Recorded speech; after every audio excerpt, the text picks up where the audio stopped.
Let's open up our Bibles to Romans chapter 1, verse 20 all the way through 22. Romans 1, 20 to 22. For ever since the world was created, people have seen the earth and sky. Through everything God made, they can clearly see His invisible qualities, His eternal power and divine nature, so they have no excuse for not knowing God. And yes, they knew God, but they would not worship Him as God or even give thanks. And they began to think foolish ideas of what God was like. And as a result, their minds became dark and confused, claiming to be wise, third time is the charm, claiming to be wise, they instead became utter fools. Pinamagatan ko po ang mensaheng itong wisdom first. Wisdom first. Sabi mo sa katabi mo, wisdom first. Alam ko pong nagsisimula pa lang ang 2026, but I would like to remind all of you that we walk into our future one choice at a time. Our life moves in the direction of our decisions. Our decisions matter. Napakahalaga po ng mga desisyon na ating ginagawa, malaki man po ito o maliit. Kada tayo ay magsasabi ng oo at kada tayo ay magsasabi ng hindi, itinuturo po tayo ng ating desisyon sa ating kinabukasan, maganda man o pangit. Ano man ang ating itinotolerate today, ano man ang pinapahintulutan mo ngayon, ay makakaapekto po sa direksyon ng iyong kinabukasan. And yes, hindi ko lang po sinasabi rito, yung mga malalaking desisyon katulad ng sino ang papakasalan ko, saang bansa ako pupunta. I'm also talking about small and repeated decisions that each and every one of us make every single day of our lives, because it can and has the potential to change your life forever. And I believe in the power of prayer. And I believe that prayer works. Pero you have to remind yourself that yes, you can pray all you want. Pero hanggat hindi nagbabago ang desisyon mo, hindi magbabago ang buhay mo. Let me repeat that for you. You can pray all you want. You can always pray for a bright future. You can always hope for a better 2026. Pero hanggat hindi nagbabago ang iyong desisyon, hindi magbabago ang iyong buhay. That is why wisdom matters. Kaya mahalaga ang karunungan. Mahalaga po ang wisdom, hindi lang wisdom tooth. Ang corny nun, pero you get the point. Okay, sabi mo sa katabi mo, kailangan mo ng wisdom. Wisdom matters. Napakahalaga po nito. And when I say wisdom, I'm not just talking about knowledge. Sabi ni Ernie Baron, knowledge is power. But knowledge informs your mind. But wisdom directs your life.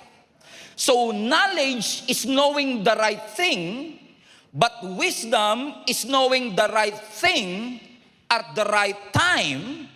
Ibig sabihin, wisdom is the application of the knowledge that you've learned. Okay. Sino po sa inyo ang naniniwala na ang seatbelt nakakapagligtas ng buhay?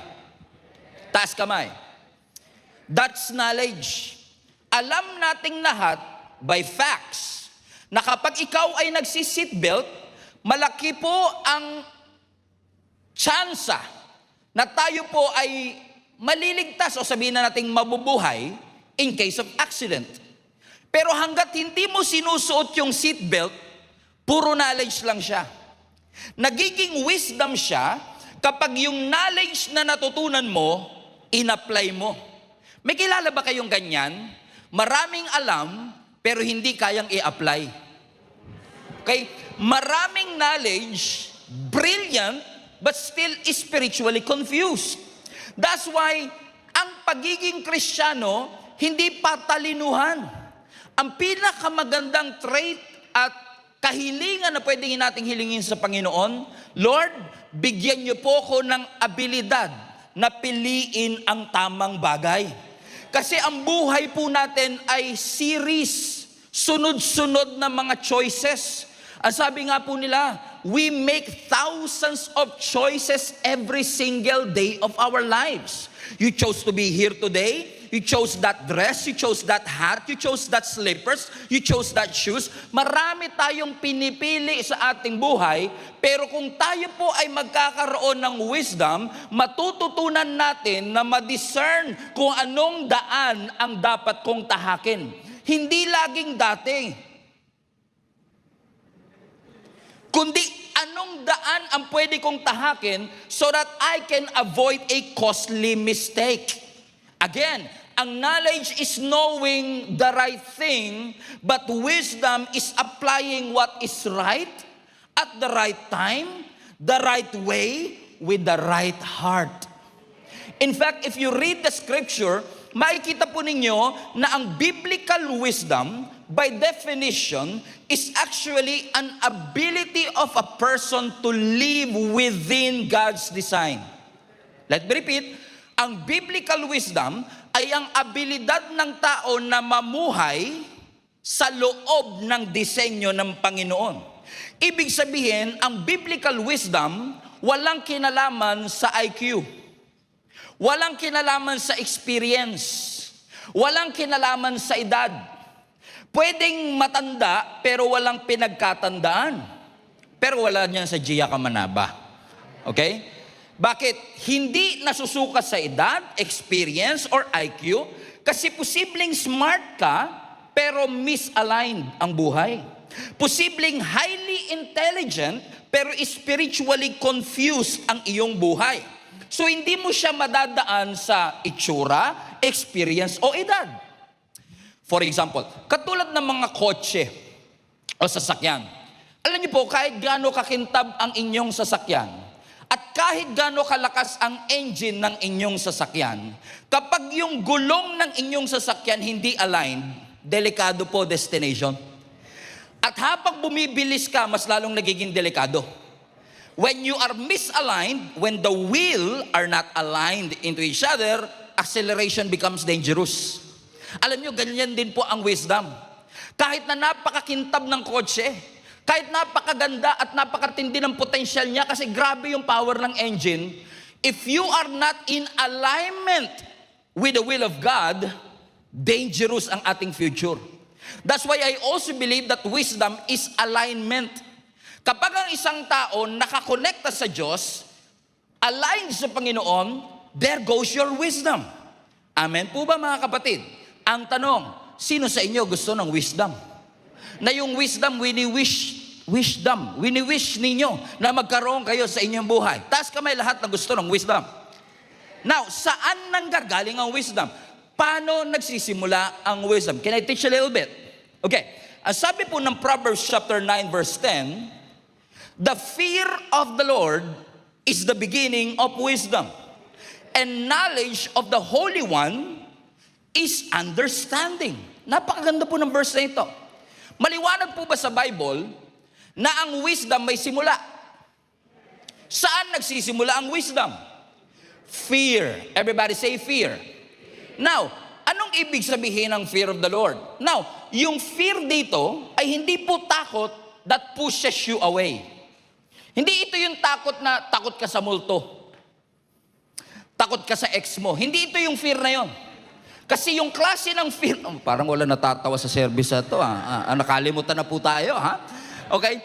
Yung fear dito is not a kind of fear that pushes you away. In fact, the fear of the Lord is actually awe, A-W-E, reverence, pagbibigay ng galang, pagbibigay respeto. Kung gusto mo pala ng wisdom, nagsisimula ang wisdom kapag marunong kang mag-recognize na ang spiritual authority ng buhay mo, Diyos. Kapag nagkaroon ka ng takot sa Diyos, kapag nagkaroon ka ng paggalang sa authority ng Diyos, pumapasok ang wisdom. At sabi ng Bible, the fear of the Lord is the beginning. Highlight that part. That beginning is actually from the Hebrew, reshith.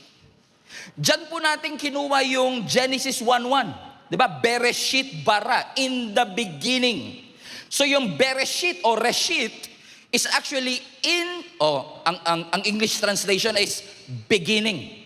Now, hindi lang po ito basta simula. Pag sinabi mo kasing reshith, ibig sabihin nito, foundation. So, ang sinasabi ng Scripture, the fear of the Lord is the foundation of wisdom. Pag sinabi mong foundation, yan ang doorway. Hindi ka makakapasok sa wisdom kapag wala kang takot sa Diyos. Hindi ka magkakaroon ng biblical wisdom. Ano nga uli yung biblical wisdom? Your ability to live inside God's design. So without the fear of the Lord, that kind of wisdom cannot happen in your life. Sino sa inyo gusto nyo magkaroon ng wisdom? Bakit? Ang dami kasing benefit pagka ikaw ay may wisdom. Matututo kang magdesisyon ng tama. At magdesisyon sa tamang panahon, sa tamang pagkakataon, sa tamang paraan. Sino ba naman ang ayaw ng wisdom? Pero nakakalungkot, marami sa atin, gusto natin yung benefit ng wisdom, ayaw natin yung requirement ng wisdom. Maganda ang benefit ng wisdom, pero ano ba muna ang requirement ng wisdom? Saan ba nagsisimula? Ano ba ang foundation ng wisdom? Fear of the Lord. So without the fear of the Lord, if you don't fear His authority, if you don't recognize that He is the sole authority over your life, that wisdom cannot happen in your life. In fact, yung salitang wisdom dito is from the Hebrew hokmah. Everybody say hokmah. Nang ibig sabihin is your ability to live in harmony with God's design. So this is namin na scripture. Let's recap for a while. So the fear of the Lord, the reverence, the awe, the admiration, nare-recognize mo na si Lord ang authority ng iyong buhay, diyan magsisimula ang hokmah, ang wisdom. Diyan nagsisimula yung ability mo to live within God's design. Pero hindi pa tapos ang verse. As sabi ng scripture, the fear of the Lord is the beginning of wisdom and knowledge of the Holy One. Knowledge of the Holy One. Yung pagkakaalam mo sa Diyos. Now, interesting yung salitang knowledge, kasi yung salitang knowledge, hindi lang basta aware ka sa Diyos. Ang ibig sabihin ng knowledge, experiential knowledge. Ibig sabihin, hindi mo lang siya narinig sa theory, hindi mo lang siya narinig sa preaching, naranasan mo mismo. Sino sa inyo naranasan nyo ang Diyos nagpapagaling? Taas po kamay. Bakit? Kasi nung nagkasakit ka, o nagkasakit ang mahal mo sa buhay, kitang-kita ng mata mo, nagpagaling ang Diyos. So hindi siya basta theory sa'yo. Hindi lang basta inspiration o turo yun. Naranasan mo mismo. Ang tawag doon, experiential knowledge. Sino sa inyo naniniwala that God provides? Ang Diyos nagpo-provide. Bakit? Kasi nung walang-wala ka, nung ikaw ay nandun sa hukay, tinulungan ka ng Lord, nilabas ka ng Panginoon, nag-provide ang Lord out of grace. Something that you don't deserve. That's why experientially, hindi ka lang aware, naranasan mo. Experientially, you know that God provides. So ano sinasabi ng scripture, the fear of the Lord is the beginning of wisdom, at yung experiential knowledge mo sa Diyos, minsan naranasan mo, that brought what? Understanding. Balik mo yung verse na. Now, ano ang Hebrew ng understanding? Okay lang sa inyo, classic Bible study muna tayo para mas maintindihan natin ng mabuti mamaya. Okay? Are you with me? Now, yung understanding is from the Hebrew, bina. Everybody say bina. Siya yung kumanta ng, "Diba't ako'y tao lang." Siya yun.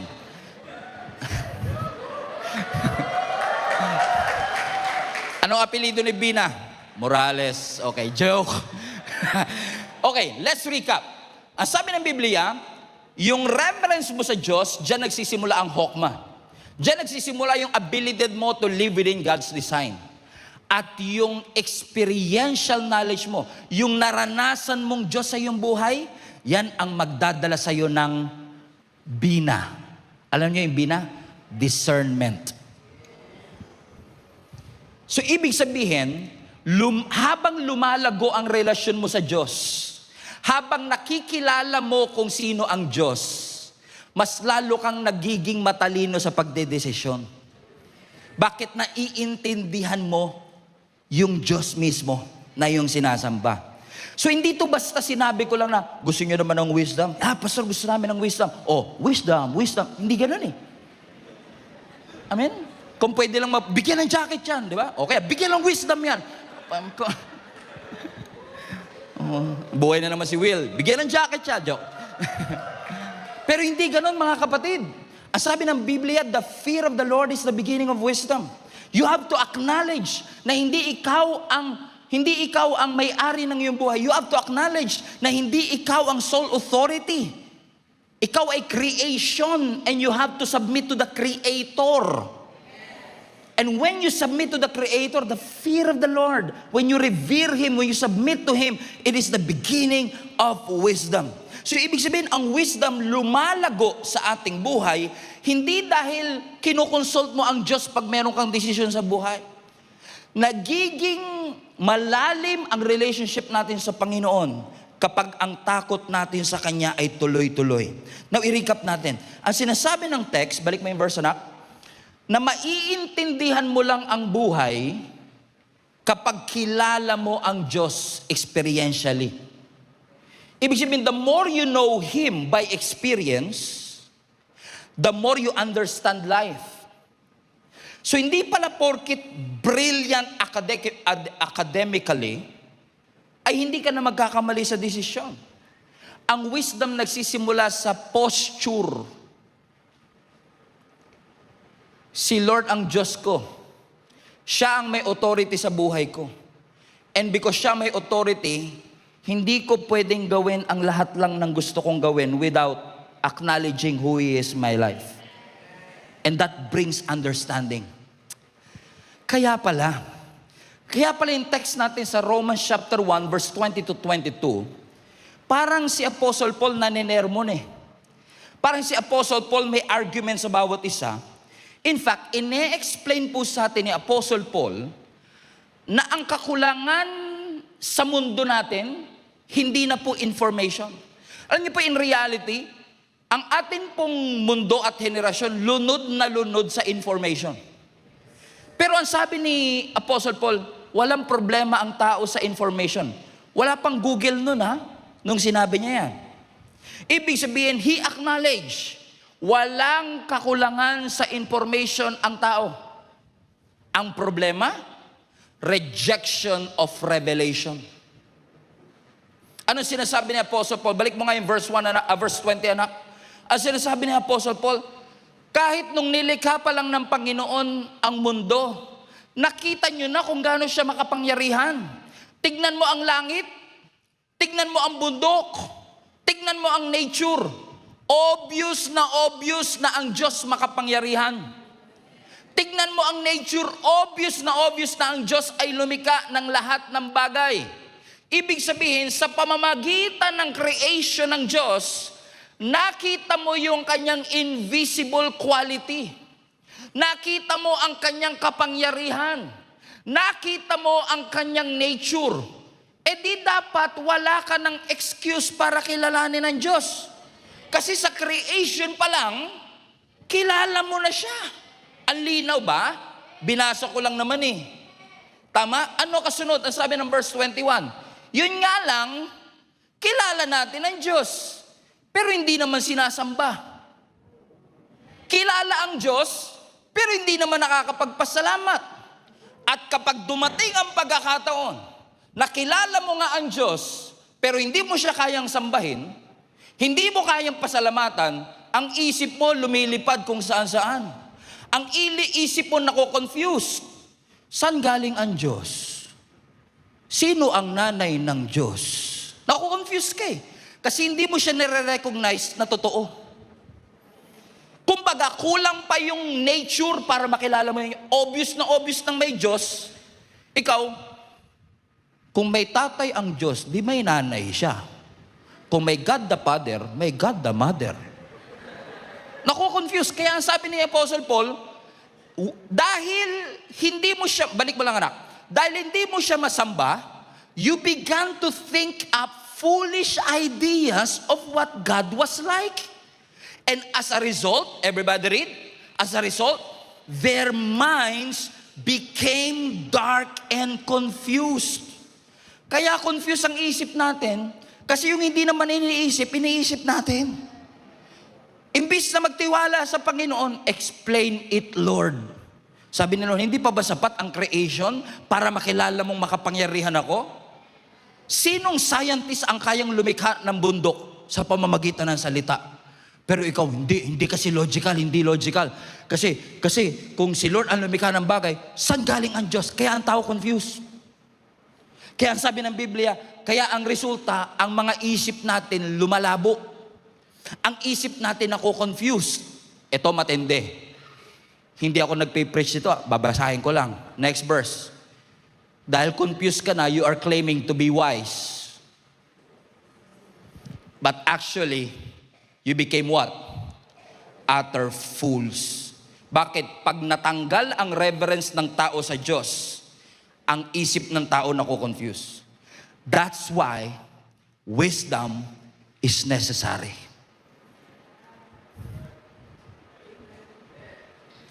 Is this helping anybody today? Amen? Sabi mo sa katabi mo, mukhang papunta si pastor sa iyo. Mukhang aatakihin ka na naman sa puso ngayong araw na ito. Ano ang sabi ng Proverbs chapter 4 verse 7? Everybody read this with me. Proverbs 4:7. Wisdom is the principal thing. Therefore, dahil principal thing siya, get wisdom, and with all thy getting, get understanding. Question, may mga wish ba kayo sa inyo? Pastor, January pa lang, wish na kagad. Pang December yan eh. Okay? Sino sa inyo gusto ng blessing? Parang ang lakas ng blessing. Yung mga nasa unahan, talagang hayok na hayok sa blessing to eh. Tingnan ko nga yung mga nasa likod. Sino sa inyo gusto ng blessing? Taas kamay, lahat na gusto ng blessing. Yan. Sino, talagang likod lang nagtaas ha. Sino gusto ng breakthrough? Okay. Sino naman gusto ng guidance mula sa ating Panginoon? Masama bang humingi ng blessing? Hindi. Masama bang humingi ng breakthrough? Hindi. Masama bang humingi ng guidance? Hindi. Pero bago mo hilingin ang lahat, unahin mo wisdom. Bakit? Wisdom is the principal thing. Bakit? Kasi pag inuna mong hiningi yung blessing at binigay yung blessing, pero wala ka pang wisdom, so yung blessing will not become a blessing if you are not able to handle it. So posibleng you have a lot of money, but if you don't have the wisdom for it, that money, madaling mawawala. You cannot steward it well. Kaya ang sinasabi ni Solomon sa atin, teka lang, bago ang lahat ng bagay, wisdom muna. Because wisdom is the principal thing. Napansin niyo ba mga kapatid na hindi sinabing money is the principal thing? Hindi sinabi ng Bible, favor is the principal thing. Hindi po sinabi ng Bible, influence is the principal thing. Ano ang sabi ng Bible? Wisdom is the principal thing. Now, fasten your seatbelt.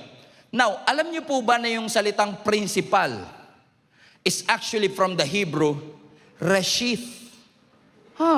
Teka lang, ano nga uli yung reshith kanina? Beginning. So, this text is actually saying, wisdom is the foundation of everything. You have the blessing, you have the breakthrough, you have the influence. Without wisdom, you will lose everything. Because everything depends on the wisdom that you have. So if you're going to ask something to the Lord, ask for wisdom first. Because everything else depends on it. Everything else depends on wisdom.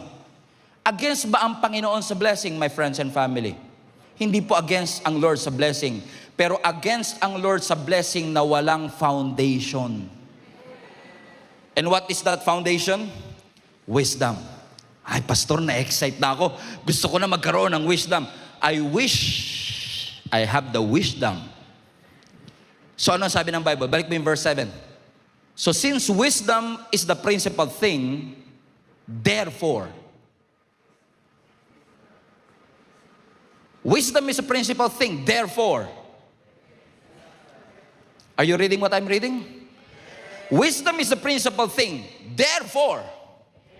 So, wisdom is the foundation of everything. Kaya nga, ano sabi ng Bible? Get wisdom.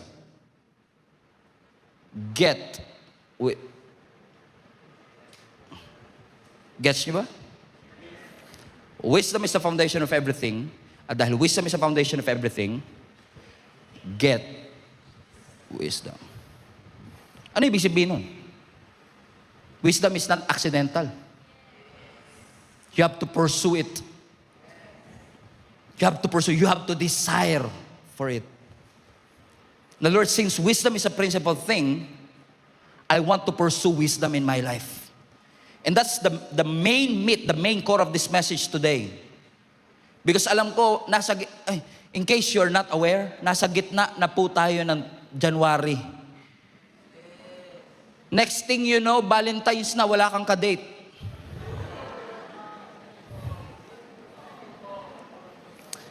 Buti pa yung Meralco, may due date. Ikaw, walang date.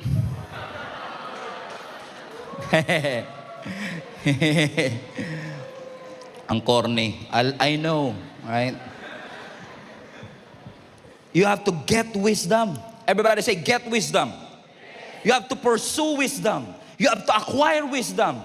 Alam nyo, one thing that I've learned, alam nyo po, 39 years old na ako. Next month, 40 na ako eh. Sabi nga nila, life begins at 40. Isa sa mga natutunan ko sa buhay, hindi ako perpekto. Marami ako mga maling mga desisyon din sa buhay, katulad ninyo. Pero isa sa mga natutunan ko, ang wisdom, hindi libre. You have to pay for wisdom. Either you will pay now or pay later. Parang credit card eh. Pay now, pay later. I mean, either way you have to pay in order for you to have the wisdom.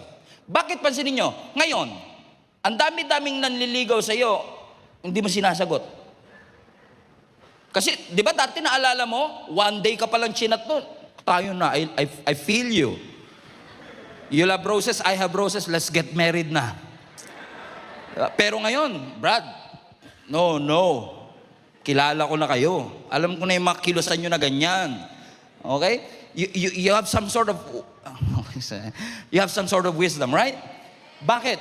Because either you pay it today or you pay it later, either way you have to pay for it. Let me prove that to you. For example, yung mga nanay at tatay natin, yung mga teacher natin, o yung mga magulang natin, alam nyo, dahil sa experience sila sa buhay, binibigyan tayo niya ng konting payo. Nga lang tayo, naranasan ko rin naman yan, bilang mga kabataan, mapusok, marupok, aggressive, minsan parang pakiramdam natin mas marunong tayo sa mga nauna sa atin. Kaya kapag nagbigay sila ng advice, hindi ka makikinig. So you don't want to pay attention. Pay attention right now. So you don't want to pay right now. So what will happen? If you don't pay it right now, 6 months later, umiiyak ka sa sulok. Nagmumukbok parang lamok.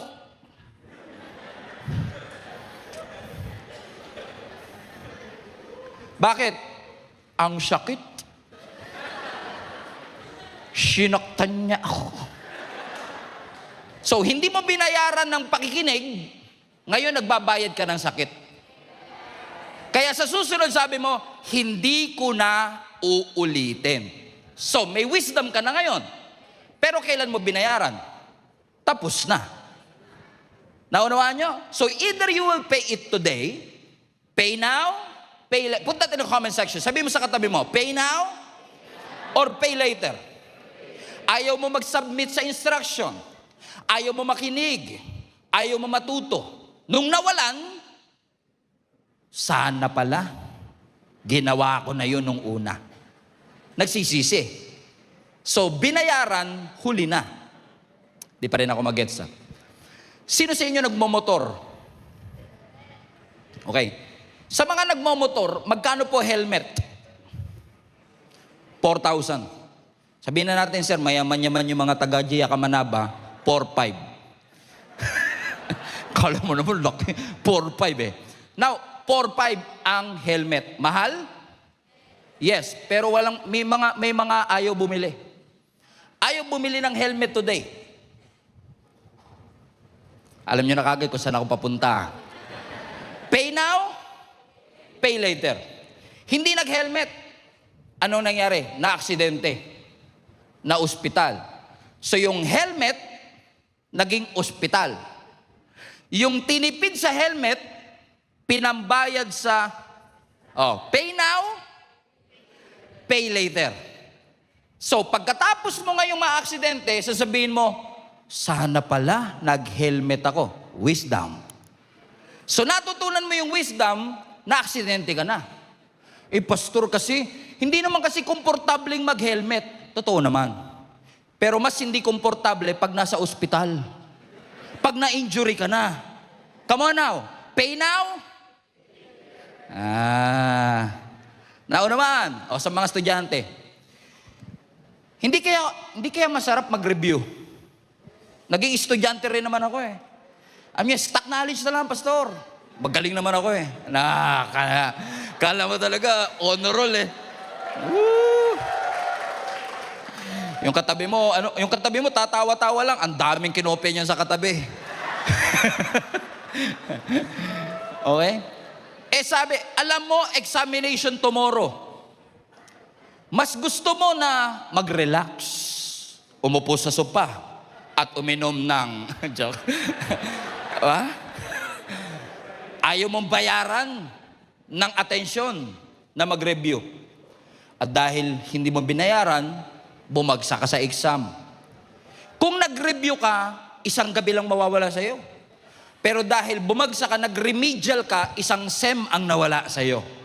Pay now, pay later. So naniniwala ko, wisdom is not free. You have to pay for it one way or another. That if you pray to the Lord and ask for wisdom, He is going to give you the wisdom to choose the right thing. Pero minsan yung wisdom na natanggap mo, hindi mo binabantayan. Yung wisdom na natanggap natin, hindi natin pinapangalagaan. Naniniwala ba kayo ang Diyos natin ay Diyos na nagbibigay ng wisdom? Pag wala kang wisdom, ano sabi ng Biblia? Buksan po natin ang James chapter 1 verse 5. Ang sabi ng Biblia, if any of you lacks wisdom, ano po ang solusyon? You should ask God. And when you ask God, He gives generously to all without finding fault. Highlight this part. And it will be given to you. When you ask God, it will be given to you. So wisdom is something that God granted for us to receive. But I also would like to remind you na yes, God gives wisdom, but we have to guard that wisdom. Kilala niyo po si Solomon, yung nagsulat ng Proverbs 4:7. Si Solomon na nagsabing wisdom is the principal thing. Alam niyo po ba na si Solomon, na sumulat ng Proverbs, yung mga Proverbs, hindi niya lahat na-apply sa buhay niya. Okay? He has the wisdom, pero hindi lahat ng wisdom na yun, na i-apply niya sa kanyang buhay. In fact, nagsimula yung wisdom ni Solomon nung humiling siya sa Panginoon. If you remember po sa Acts chapter 3 verse 5, nagtanong ang Panginoon sa kanya, ano ang bagay na gusto mong ibigay ko sa iyo? Buksan natin ang Biblia natin. 1 Kings chapter 3 verse 5. At Gibeon, everybody read together? the Lord appeared to Solomon during the night in a dream, and God said, highlight, ask whatever you want me to give to you. Ang tindi, Brad. Kung yung nagtatanong sa inyo, creator of the heavens and the universe, I mean, kung kaibigan mo lang magsasabi, tas walang pera, sabihin, anong gusto mo? Bibigay ko lahat. Hindi ka maniniwala eh. Alam mong pinaprank ka lang niya eh. Di ba? Pero pag Diyos ang nagtanong sa'yo, Diyos na lumikha ng langit at lupa, kaya kang bigyan ng kingdom, kaya kang bigyan ng deliverance, kaya kang bigyan ng protection, you could ask anything to the Lord. As si Solomon, pwede niyang hilingin, Lord, I want military might. I want strategy. I want the death of my enemy. Gusto ko ng yaman. Gusto ko tumalino ako. Pwede niyang hilingin kasi ibibigay naman ni Lord. Pero hindi yun ang kanyang hiningi. Tignan niyo yung sabi ng verse. Sabi ng verse 9, so give your servant, highlight this part, a listening heart, a discerning heart. For what reason? To govern your people and to distinguish between right and wrong. For who is able to govern this great people of yours? If I don't have the discerning heart, in fact, yung discerning heart is actually listening heart. Everybody say listening heart. Now that's quite interesting because ang puso walang tenga. Pero ang hinihingi ni Solomon, kapasidad na yung puso ko marunong makinig bago magdesisyon. Amen? Kasi ako naniniwala, ang puso may tenga. Ang puso may tenga. Ang puso may tenga. Ang puso may tenga. Ang puso may tenga. E-A-R. Ear. Ang puso may tenga. So ang hilihiling ni Solomon, Lord, I want to have a listening heart. I want to have the capacity to listen before I decide. You know what? Because pwedeng hilingin ni Solomon na lahat, pero hindi yun ang kanyang hiningi. Natuwa ang Panginoon sa kanya. Kaya binigyan siya ng Lord ng extraordinary wisdom. And Solomon became famous for that wisdom. That even the queen of Yemen traveled 1,500 miles just to listen to him and to witness it personally. Why? Yung wisdom na ito ni Solomon, hindi niya pinag-aralan. Yung wisdom na ito ni Solomon, hindi niya pinagtrabahuan. It was received by grace. It was given by grace because God is a gracious God. However, yung wisdom na grinant ng Lord, hindi niya nabantayan. In fact, si Solomon, binalaan siya ng napakaraming tao. Kasi alam niyo po, kung hindi niyo kilala si Solomon po ay meron pong 700 asawa. Walang magsasalitang sana all, ha?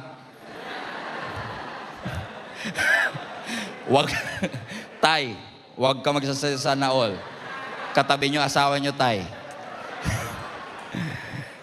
700. And on top of 700 na asawa, meron pa siyang 300 na kalaguyong iba.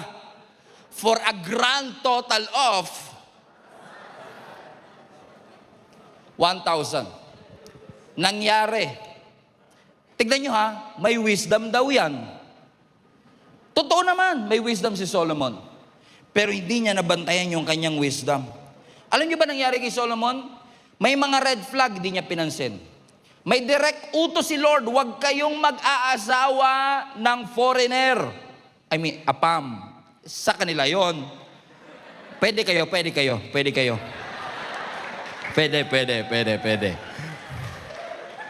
Ano nga yung kanta pag sinasalubong sa airport? Bawal. Amen? Pero paulit-ulit ang kanyang pagsuway. Now, ang tanong, binawalan ba talaga siya ng Panginoon na gawin ito? Let me prove that to you.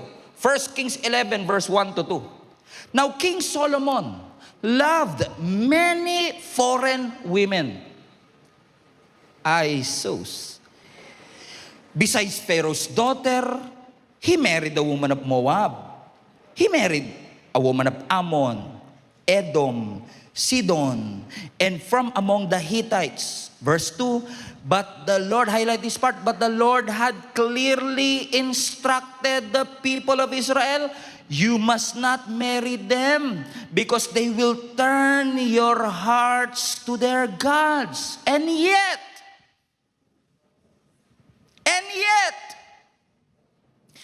Solomon insisted, mahal ko siya. Ramdam ko siya. Parang sakit ng ulo lang Pastor, makita ko pa lang yung picture niya. Grabe yung goosebumps ko po, Pastor. Sabi ng Lord, no. So yung pagkakaroon ni Solomon ng 1,000 babae sa kanyang buhay,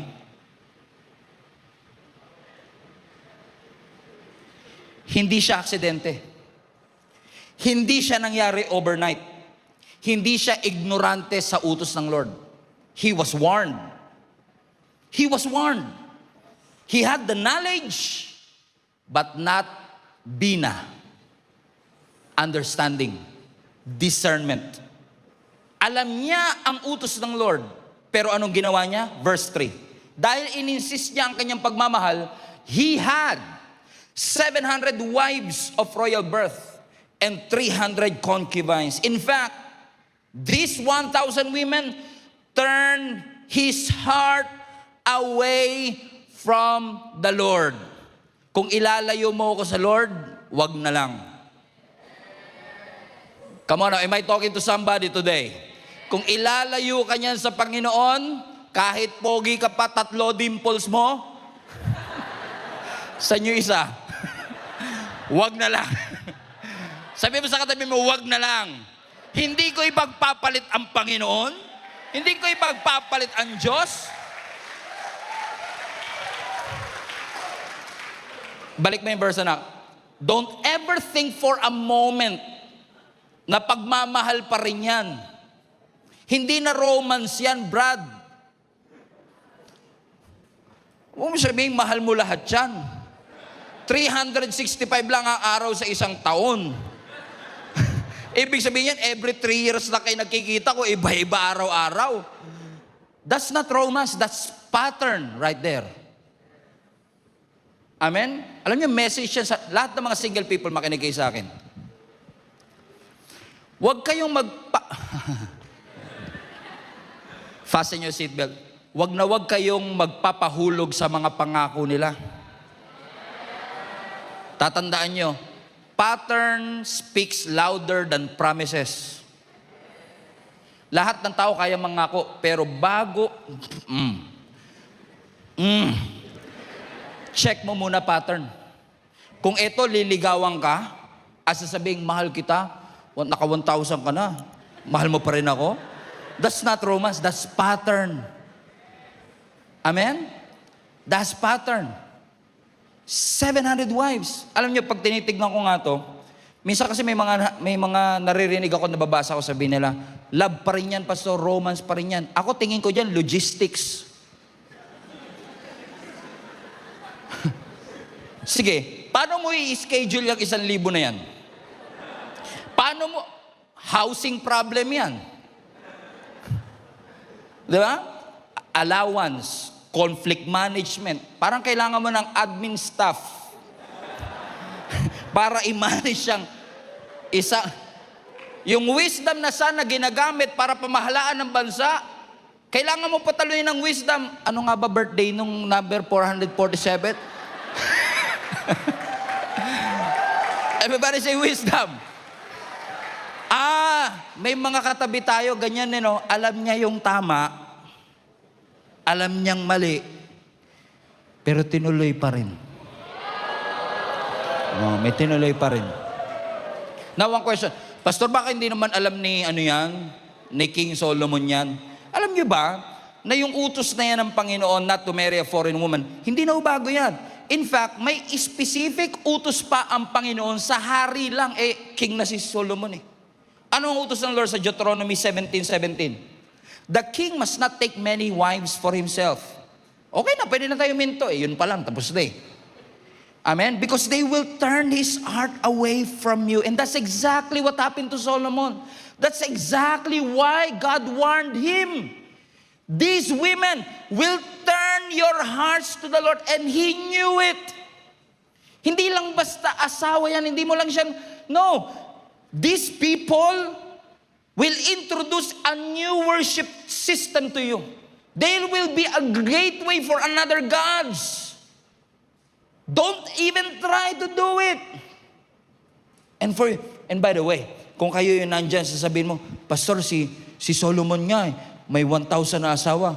Baka pwede na rin ako. Don't you ever misapply the word of God today.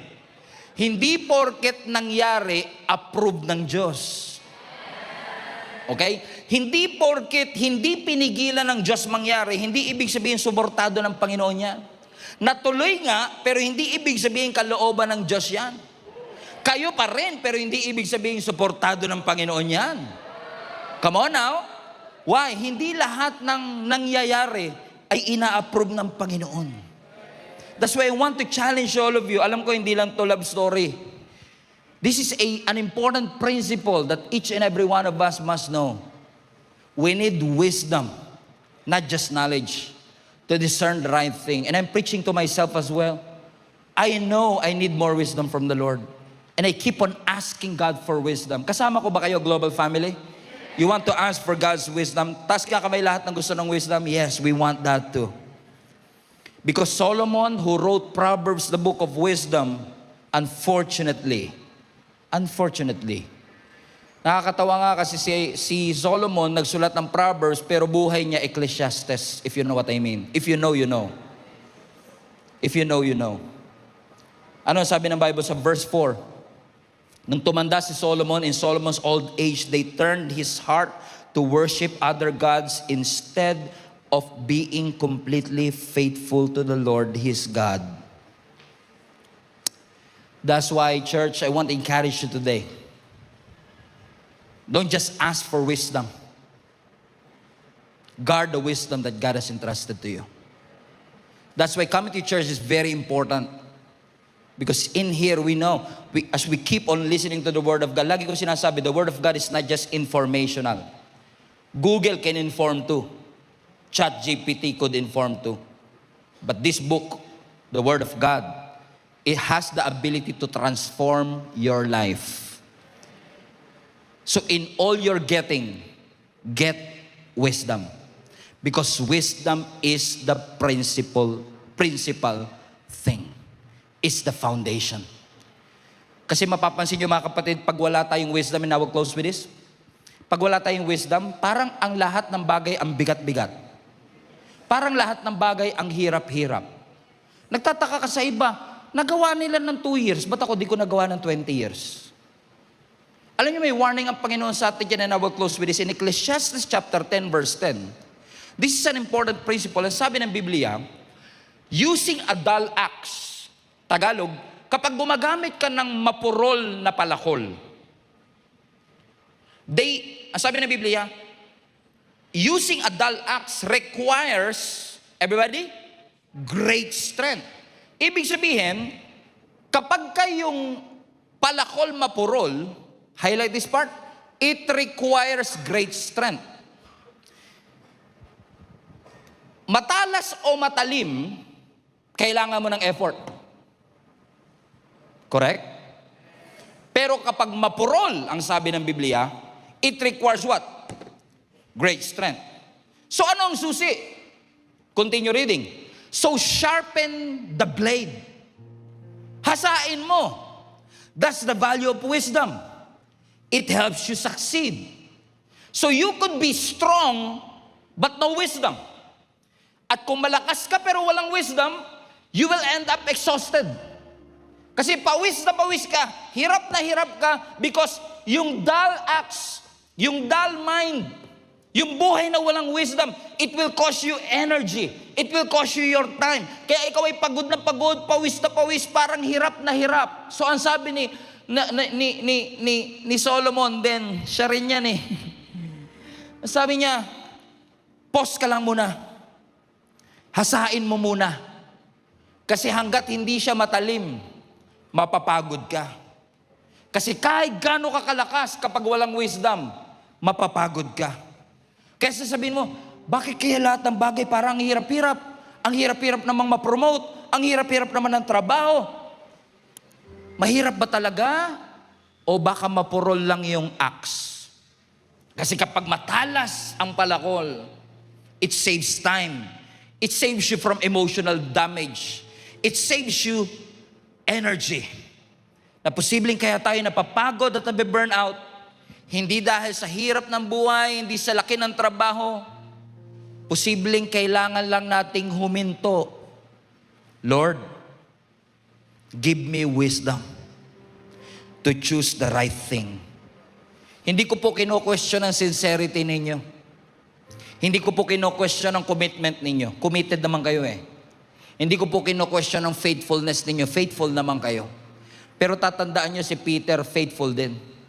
Si Peter, sincere din. Si Peter, committed din. Pero naging overconfident. And he denied Jesus not just once, but 3 times.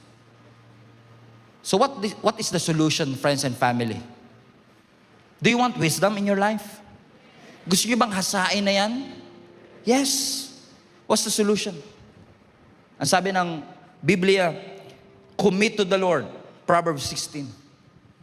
Si Solomon din yan.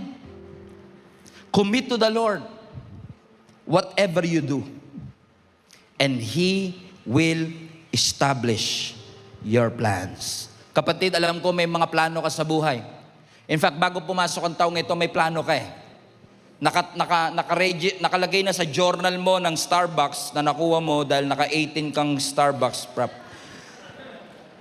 Lahat ng mga plano mo from January, February, March, April, May, June, July. Hindi po masamang magplano. I advocate you planning. I advocate you saving. Go ahead, do that. Pero kung mindset natin is that I will make a plan and Lord, bless this plan. That's right? That's not biblical.